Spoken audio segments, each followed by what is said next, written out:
Pag maliit na company, hindi nyo ina-approvean, iniipit nyo. Pag malaking pharmaceutical company, yung multinational, approve kayo na approve. Why? Because may mga lagay. Ganon kayo eh.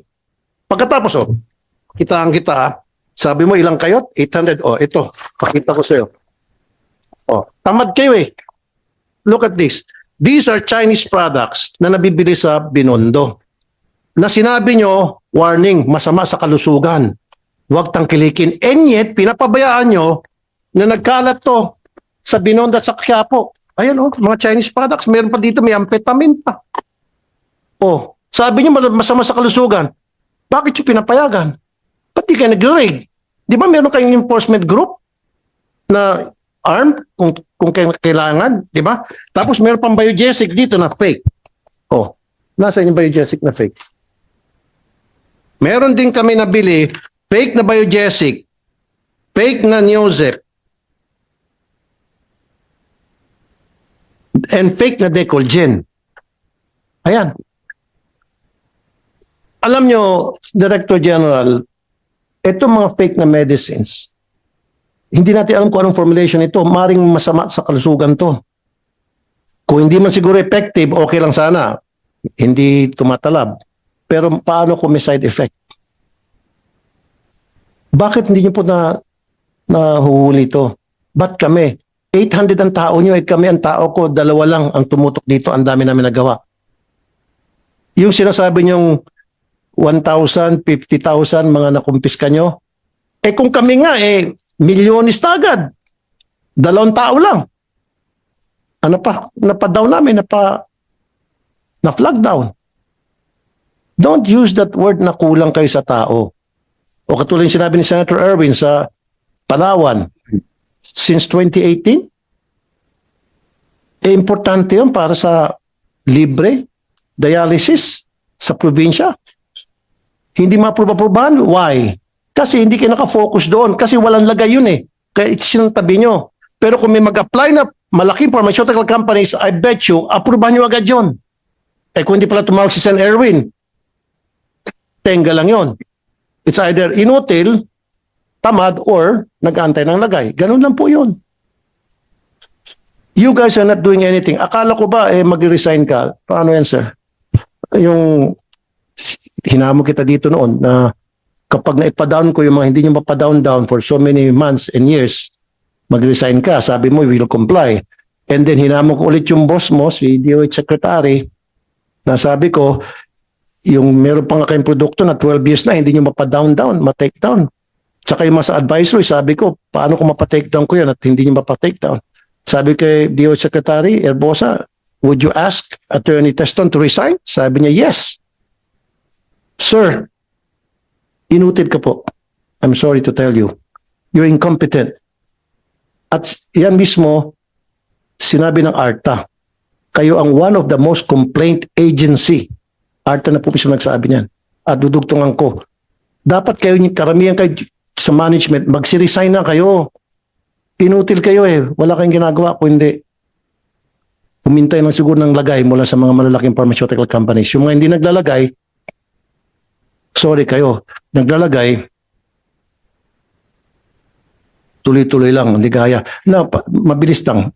Bakit nakalusot ito mga fake na mga Decolgen, fake na Neozep? Alam niyo po ito? Ang dami ito sa mga sari-sari store, nagkalat. Halos lahat ng sari-sari store pinupuntahan namin. So kawawa pala itong mga pobre kasi yung mga iba, Madam Chair, hindi naman sila pupunta sa mga Mercury. Kung ano yung pinakamalapit, tindahan, sari-sari store, bili sila dyan. Tapos mas mura. Yung pala fake. Hindi pa delikado ito. Tapos meron pa yung injection na supposed to be para sa diabetes, Ozempic. And then, ginagamit ngayon para pampapayat. Pero dapat yan with prescription kasi injection yun, Madam Chair At binibenta sa Shopee. Hindi niyo po nahuli yun. Binibenta sa Lazada. Marami pong mga produkto na they're not supposed to be in the market. Kayo na po mismo nagsabi. And yet pinapayagan nyo. Meron ko isang sample. Ito naman, on the other hand, ito po isang kilalang produkto. In fact, mayroon ako nito Sa US, no problem. Kalat to, approved to. Pero sa atin, hindi approved. Kasi hindi registered daw. Now, ang tanong, is it because hindi ni-register ng supplier dito? O nag-aantay sila na i-register para milagay? Diretsong salita. Huwag tayo magpaligoy-ligoy pa. Maraming mga produkto kami nabili na sinasabi nila, huwag tangkilikin kasi hindi naka-register, and yet sa ibang bansa, approved. Sa Amerika, approved. Pero dito, hindi. Huwag daw tangkilikin kasi hindi registered. Nag-aantay siguro ng lagay, Madam Chair. Alam nyo, Attorney Teston, ang dami nyo pong kapalpakan sa FDA. Matagal na po itong reklamo. Hindi lang, sa bagay, hindi lang po kayo. Remember, before you, nasibak? Bakit nasibak? Dahil nga, inutil din.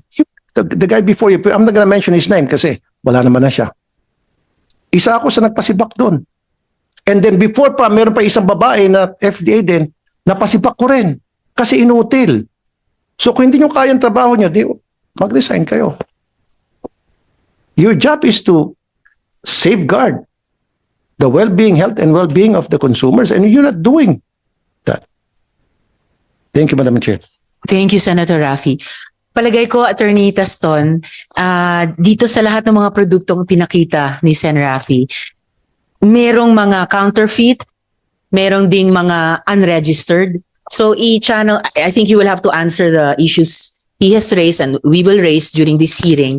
I-channel natin yung mga tanong in both those directions. Unahin natin dun sa mga counterfeit products.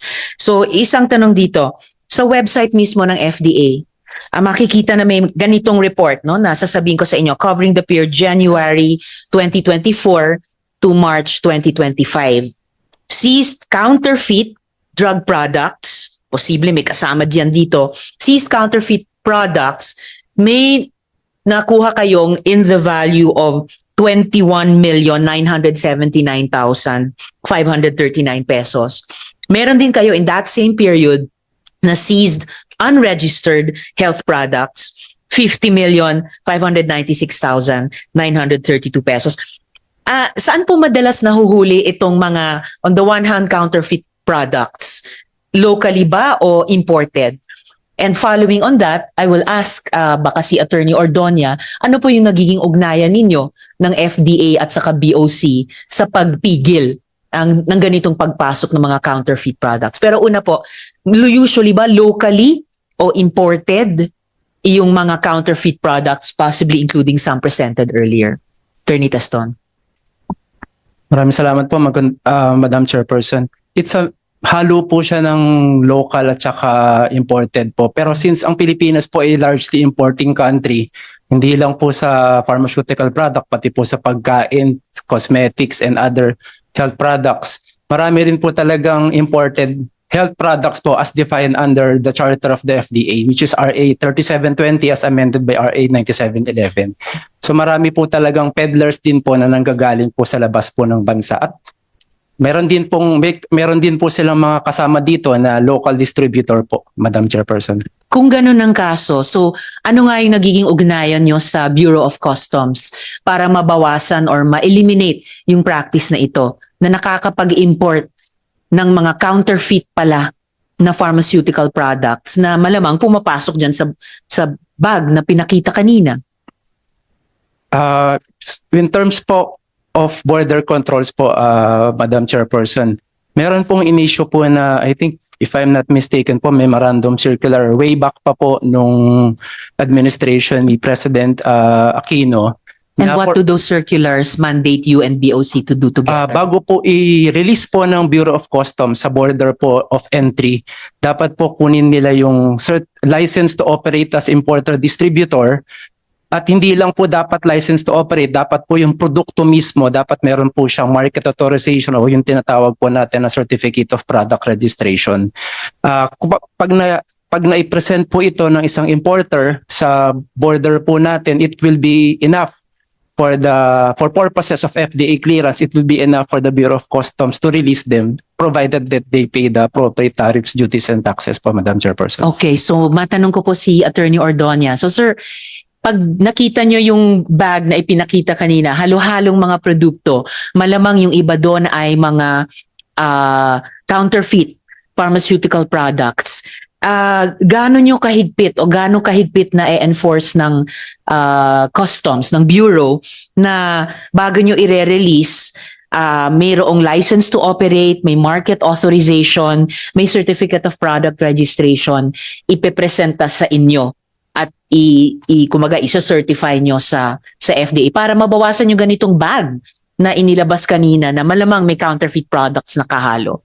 Attorney. Good morning, Madam Chair. I confirm the statement of the FDA, Madam, and before releasing these items, we see to it that we verify the authenticity of the documents presented. And with respect to counterfeit products, we have this office in the Bureau, specifically the Intellectual Property Rights Division under the Customs Intelligence and Investigation Service.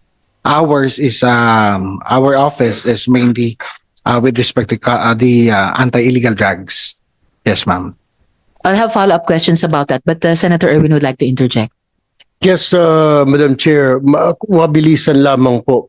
Tanong ko po dito kay Attorney Teston, meron po bang mga sanction, kaparusahan pag nagbenta po isang kumpanya ng unregistered health products? Kasi parang wala because continuous po di po ba? Kung meron po, ang tanong po natin, may napasara na ba o may nakulong na po ba kayo for selling unauthorized food supplements, Attorney? Maraming salamat po, Madam Chairperson, Your Honor. Meron po under Republic Act 9711 which amended RA 3720. Sa makatuwid po, Your Honors, Madam Chairperson, marami pong pending administrative cases sa FDA po. Nung huli po ako nag-check, I think kahapon po yata, nasa 3,000 po yung administrative case sa FDA involving violation of FDA Act of RA 3720 and 9711. Ang penalty po sa administrative cases is between 50,000 to 500,000 pesos po. Pero patungkol po doon sa may criminal cases po, ang criminal cases po kasi kadalasan po ginagawa po namin jointly with the law enforcement officers. Andyan po ang NBI, andyan po ang PNP. Pag meron pong operation, alam naman po natin na ang nagpa-file po ng kaso is yung kadalasan po LEAs o kung may complainant man, pina-file po siya sa may piskalya and then nililitigate po siya sa korte. Ang tanong ko, Attorney, lagi natin naririnig, may batas, may ganito. Yes. Napakababa naman palang penalty kahit sino kayang bayaran yan. May nakulong na ho ba kayo? May na-prosecute na po ba? May nakulong para nasampula, napasara? Parang wala pa po ako naririnig. Madam Chairperson, may Wala. The answer is wala. I can attest to that. Wala. Salamat, Attorney and Senator Rafi. Can